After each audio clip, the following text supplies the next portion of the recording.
আমিয়া কেমন একটা আগুন, যে উত্তপ্ত আগুন, যেই আগুনের লীলাহা পৃথিবীর মধ্যে যদি বিন্দু পরিমাণ আসতো পুরা পৃথিবী জ্বলা সারহার হয়ে যেত। জাহান্নামের আগুনটা কি দুনিয়ার আগুনের মতো হইব? জিবরাইল ইসলাম আল্লাহ নবীর কাছে এসে জিবরাইল আইসে বলে নবী জিবরাইল চিনে না, সেটা কালা। আল্লাহ রাসূল বলে মান আনতা, তুমি কে? কোনা জিবরাইল, আমি জিবরাইল। কোনা তুমি তো জিবরাইল না, জিবরাইল যেরকম না। আমার রাসূল বলে মান আনতা, বলো তুমি কে? তখন জিবরাইল বলে আনা জিবরাইল, নবী আমি তো জিবরাইল। রাসূল আবার প্রশ্ন করে মান আনতা, তুমি কে? কোনা জিবরাইল, আমি তো জিবরাইল। আল্লাহ নবী কে জিবরাইল, এ জিবরাইল, তোমাকে তো আমি চিনতে পারছি না, তুমি জিবরাইল কালো কেন? জিবরাইল বলে ইয়া রাসূলুল্লাহ, আমি আপনার ওই জিবরাইল জাহান্নামের 500 বছর দূরের রাস্তা দিয়ে কেটে এসেছিলাম গো। ওই জাহান্নামের আগুনের তাপের কারণে আমি জিবরাইলের চেহারা মলিন হয়ে গেছে। চিন্তা করেন, জিবরাইল আমি 500 বছর দূরের রাস্তা দিয়ে আসছে জাহান্নামের আগুনের তাপে, জিবরাইলের চেহারাটা মলিন হয়ে গেল, কালো হয়ে গেল। আর জাহান্নামটা কেমন হবে? এই দুনিয়ার আগুন করতে গেছে, জাহান্নাম করতে গেছে। আগুন দেখাবার জন্য আল্লাহ বানাইছে দুনিয়ার আগুনের দ্বারা। তো আল্লাহ তাআলা জিবরাইলকে বলল, যাও জাহান্নাম থেকে আগুনের দুনিয়া বানাই দেব। বিরাস্তাম জাহান্নামকে ঢুকছে, সালাম দিছে আগুনের দারোগা মালিক আলাইহিস সালামকে, যা আল্লাহ পাঠাইছে আগুনের দুনিয়ার পাঠাইছে, আগুন লাগবো। তো মালিক আলাইহিস সালাম বলেন, কি পরিমাণ আগুন নিতে চান? সরিষা পরিমাণ আগুন যদি দুনিয়ার মধ্যে পুড়িয়া ছাড়া দেব। তো সরিষা পরিমাণ আগুনটা এটা পর্বতের পাহাড়ে 70 বার ধৌত করতে হবে। ওই সরিষা পরিমাণ আগুন লইয়া পর্বতের পাহাড় নিয়ে 70 বার ধুইছে। ওই পানির মধ্যে যখন আগুন গিয়ে পড়ে তো ধোয়াও নেই, ওই একটু ধোয়া যে বাড়িছে এনেছে দুনিয়ার আগুন। চিন্তা করেন আর জাহান্নামের আগুনটা কেমন হবে? মুসলমান, জাহান্নামের আগুনের শাস্তি বিভিন্ন প্রকার আছে।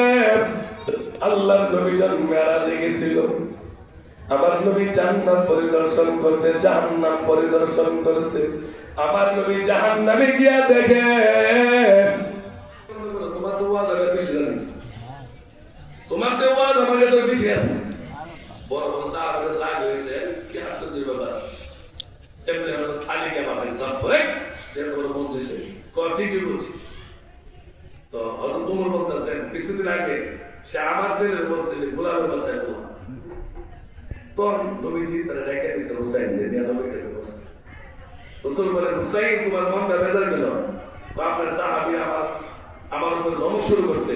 আমি বলছি যে আমার নানার থেকে আমি একটু ওয়াজ বেশি জানি। আচ্ছা নানা, আমি যে কথাটা কইছি কেমন কখন দেবো আপনার সাহাবীর সামনে? সুবহানাল্লাহ। আচ্ছা নানা, আপনার সাহাবীরা শুনবো, আপনি দেখেন আপনারা একটু কষ্ট করে উত্তর দিয়ে। নানা আমি আপনার একটু কষ্ট করে বলেন, কি প্রশ্ন বলেন? আচ্ছা আপনার আব্বার নাম কি? সুবহানাল্লাহ। আমার আব্বার নাম তো আব্দুল্লাহ। আচ্ছা আমার আব্বার নাম কি? হযরত আলী। আচ্ছা নানা আপনি বলতো আপনার বাবার নামে জান্নাতের সার্টিফিকেট আছে নি? বাবা আমার বাবার তো সার্টিফিকেট নাই। আচ্ছা আমার বাপ যে আলী সার্টিফিকেট আছে আছে, তাহলে কোনছেন আমার বাবার নাম বেশি না আপনার বাবার নাম বেশি? রাসূলুল্লাহ তোর বাবার নাম বেশি। সাহাবীরা তো শুনতেছে। 2 নম্বর প্রশ্ন, নানা আওয়াজ থেকে দেন। 2 নম্বর প্রশ্ন হলো আপনার মার নাম কি? আমার মার নাম আমেনা। আপনার মার নাম যে আমেনা, এই আমেনার আল্লাহ তাআলা জান্নাতের সুসংবাদ দিয়েছে বলেন না? আমার মার আমি চিনি, চিনতাম নাকি রে? আমার মার নাম ফাতেমা, আমার মা জান্নাতের মহিলাদের সর্দারনি। এবার বলছেন আপনার মার নাম বেশি না আমার মার নাম বেশি? নবী তো চাইনিজ হুসাইনের অবস্থা দিলেন, কথা তোর মার নাম বেশি। কারো প্রশ্ন আছে? কি প্রশ্ন? প্রশ্ন হইলো আপনি বলছেন আপনার নানার নাম কি? সুবহানাল্লাহ। আমার নানার নাম হচ্ছে মদিনার আব্দুল ওয়াহাব। ও ওয়াহাব মেজনে বেড়া বলে হ্যাঁ। আচ্ছা কোনছেন আপনার নানার নাম বেশি না আমার নানার নাম বেশি? কইতেছে কারে? নানার এগুলো কইতেছে কারে? নানার এগুলো কইতেছে। কোনছেন আপনার নানার নাম বেশি না আমার নানার নাম বেশি? রাসূল তো আমার নানার নাম বেশি। তো কেমনে? হোসেন আমাদের দলিল দেন আমার নানার নাম না। সুবহানাল্লাহ। এ নানা শোনো, তোমার নানা জান্নাতের কোনো মেহমান হবে না। তোমার নানার সৃষ্টি না করলে দুনিয়ায় কিছু হবে না, এরকম বলে নাই। আমার নানা রাহমাতুল লিল আলামিন, আমার নানা হলো সাইয়্যিদুল মুরসালিন, আমার নানা খাতামান নবিয়্যিন। আমার নানা যদি না হইতো আমি হুসাইন হইতাম না। আমার নানা হলো এমন নানা, আমার নানার নাম মুহাম্মাদুর রাসূলুল্লাহ।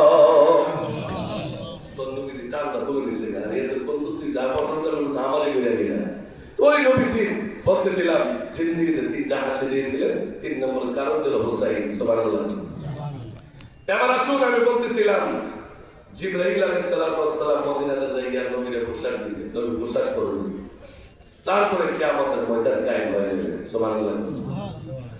আল্লাহর নবী বলেন কিয়ামতের কঠিন ময়দান যখন কায়েম হবে গো, আল্লাহ রাব্বুল আলামিন বলেন ফা আম্মা মান সাকুলাত মাওয়াজিনুহু ফা হুয়া ফি ঈশাতির রাদিয়া।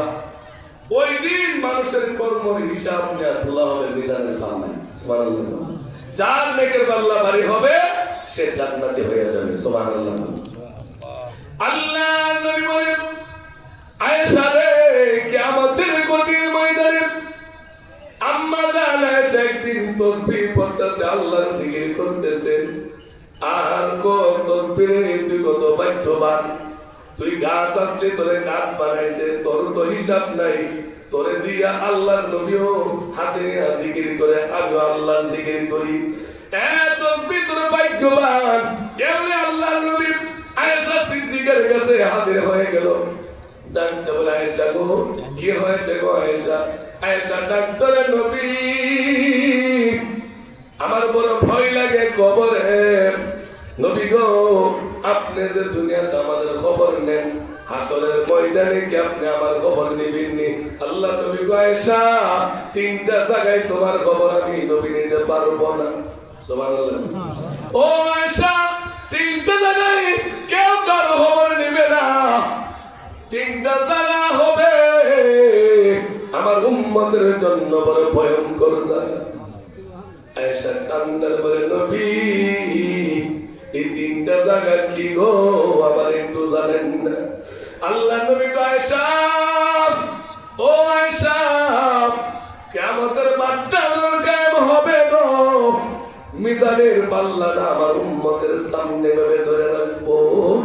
আমার উম্মত গুলা পাল্লার দিকে তাকায় থাকবে।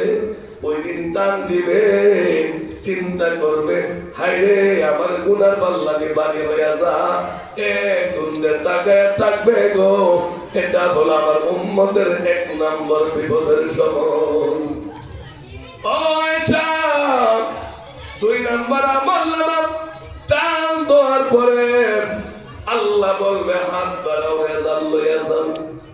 ওই দিন আমার উম্মত গুলা 2টা হাত দিবের মতো বেড়ে রাখবে, চোখের পানি ছেড়ে ছেড়ে কাঁদবে, আর বলবে জানি না কোন হাতে আমার আমল আসবে।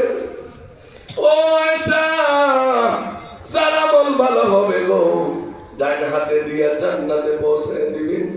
আর যার আমলটা ভালো হবে না, তার বাম হাতটা পেট দিয়ে ঢুকাইয়া পিঠ দিয়ে বাড়ি করা হবে। তার চেহারাটা পিছন দিক দিয়ে ফিরাইয়া জাহান্নামের বেড়ি লাগাইয়া জাহান্নামে নিবে। ও আয়েশা, এটা হলো আমার উম্মতের 2 নম্বর বড় কঠিন কাজ। কারণ কিয়ামতের মাঠটা যেদিন হবে, সেদিন বাবা তার ছেলেকে পরিচয় দিবে না, ছেলে বাবার পরিচয় দিবে না, মা তার সন্তানের পরিচয় দিবে না, সন্তান তার মার পরিচয় দিবে না। ওই মানুষগুলা কীট পতঙ্গের মতো যেমন বাতির সামনে দৌড়াদৌড়ি করে, সূর্যের আলোর সামনে এদিকে দৌড়বে ওদিকে দৌড়বে, কেউ কারো উপকার করতে পারবে না। ওই দিন যার আমল ভালো সে